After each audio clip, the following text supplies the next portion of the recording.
السلام عليكم ورحمة الله وبركاته متابعيني، وحشتوني جدا جدا جدا جدا. انا عارفة اني مقصرة معاكم الفترة اللي فاتت، معلش كان عندي ظروف والله، بالذات في تصوير الاماكن في الكوامل او السوهج الجديدة. ناس كتير كانت بعتالي اصور لها، بس باذن الله انا نزلت وهبدأ اصور لكم. اي حد عايزني اصور له مكان معين يكتب لي، وان شاء الله هصور لكم. النهارده انا جايبه لكم، هصور لكم شقة في 138، منطقة 138. انا كنت صورت لكم قبل كده فيها شقة 110 اللي عند مصنع كوكاكولا. المرة دي هصور لكم شقة نمرة 2، يعني اول الشقق. دي بتبص على المصانع. احنا كده ماشيين على يميننا المصانع وعلى شمالنا المساكن، ورايحين نصور الشقة مع بعض. ما تنسوش اللايك والشير. انا جالي اكتئاب بسبب اني ريتش القناة واقع جدا، ده بيخليني ما تشجعش اني اصور. وفعلا يا جماعة الفترة اللي فاتت انا جالي اكتئاب اني انزل اي فيديو بصراحة على القناة وحشة جدا جدا جدا. فياريت كل متابعيني شير للفيديو، لايك، ونحضر الفيديو لاخره.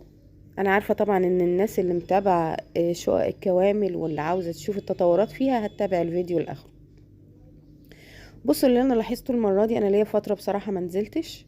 اللي انا لاحظته ان ما شاء الله الدنيا عمرت شوية عن الاول خالص. ناس كتير ساكنة، وناس كتير مقيمة خلاص اقامة كاملة هناك. احنا كده عمارة 1 و2 و3 و4 و5.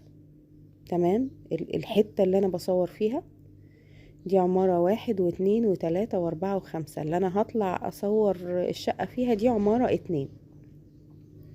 هصور لكم الشقة الخلفي.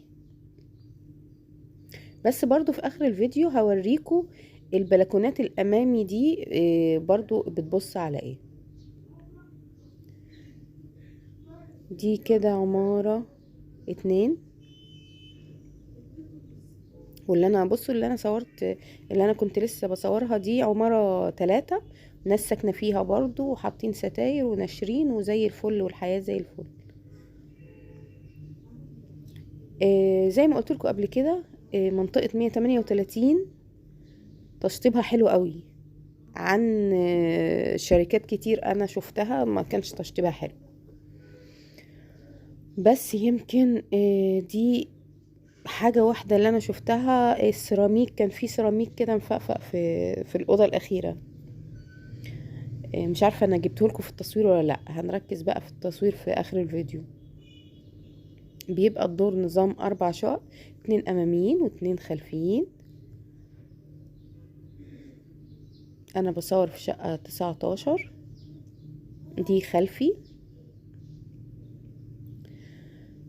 بصوا الشقة الخلفي ميزتها ان الصالة مربعة زي ما قلت لكم قبل كده، بلكونتها في النص، عكس الامامي بتبقى طويلة طول، جزء منها واسع وجزء منها ضيق.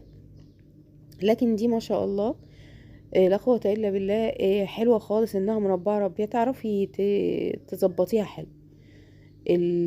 الخلفي بيبصوا على المصانع. هي مشكلة المكان. بصوا كمان قبل ما اقول لكم مشكلة المكان، البلكونة دي احنا دور خامس. البلكونة دي كبيرة عن البلكونة اللي صورتها لكم كان دور رابع قبل كده. ليه؟ البلكونتين شابكين في بعض فوق، الرابع والخامس البلكونتين شابكين في بعض، فمكبرين البلكونة خالص. الادوار اللي تحت البلكونات بتبقى صغيرة. وده طبعا الفيو الخلفي، بتبص على المصانع ورا. بصوا البلكونة كبيرة جدا ما شاء الله يعني. هي مشكلتها طبعا قصة انها منطة على الجار بصراحة يعني.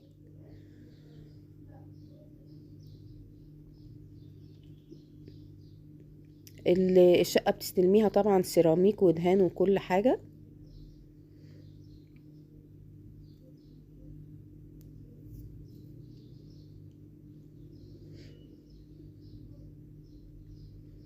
ده هنا اول الطرقة على الشمال المطبخ. وتقسيمة الأوض والمطبخ في كل شقق الإسكان الاجتماعي واحد، بنفس المقاسات بنفس الشكل.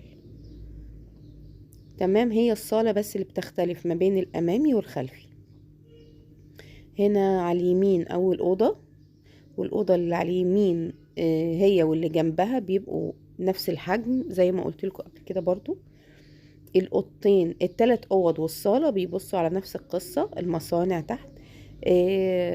اللي لسه بقى ما عملوهوش هنا قصة انهم يشجروا المكان، ما شجروش المكان. لو حصل التشجير ده هتبصوا تلاقوا المنظر اختلف خالص. دي الأوضة التانية. برضو الأوضة دي على فكرة فيها حاجة ان الأكرة بتاعتها كانت مخلوعة، فأنا معرفش حتى افتح الشباك، ومفيش إضاءة. دي البلكونة اللي في النص، اللي هي تعتبر المنور. ناس كتير طبعا دي بتقفلها وتحط فيها الغسالة الكلام ده.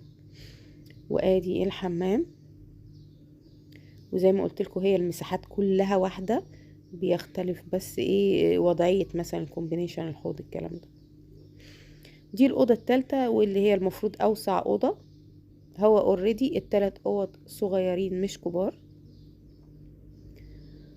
أحجام الأوض للأسف ما مش كبيرة قوي، يعني الأوضة الصغيرة دي تشيل سرير ودولاب بس. الأوضة دي تشيل أوضة نوم بس صغيرة محندقة، ما تشيلش الأوض النوم الفخمة الكبيرة. الأوضة دي اللي أنا لقيت فيها البلاط مفقفق شوية، وبرضه بتبص على المصانع، لأن زي ما قلت لكم التلات أوض والصالة بيبصوا مع بعض. هنا بقى الشقق اللي أنا صورت لكم من على السلم، الشقق الأمامي بتبص البلكونة بتاعتها على ما بين العماير تحت. دي برضه المفروض إنها تتشجر. ادي كده البلكونات الامامي. تمام. وبكده ابقى صورت لكم التصوير الامامي والخلفي، وان شاء الله قريب هصور لكم شقة امامي عشان تشوفوا التقسيمة. يا رب يكون الفيديو عجبكم، ويا رب اكون خفيفة على قلبكم، ويا ريت ما تنسونيش من اللايك والشير عشان نعلي القناة. وزي ما قلت لكم اكتبوا لي في التعليقات اي حد عايزني اصور له منطقة ايه، ما يقولش شقة ايه عشان ده صعب عليا. قولوا لي المنطقة ايه وانا هصورها لكم بإذن الله. السلام عليكم ورحمة الله وبركاته.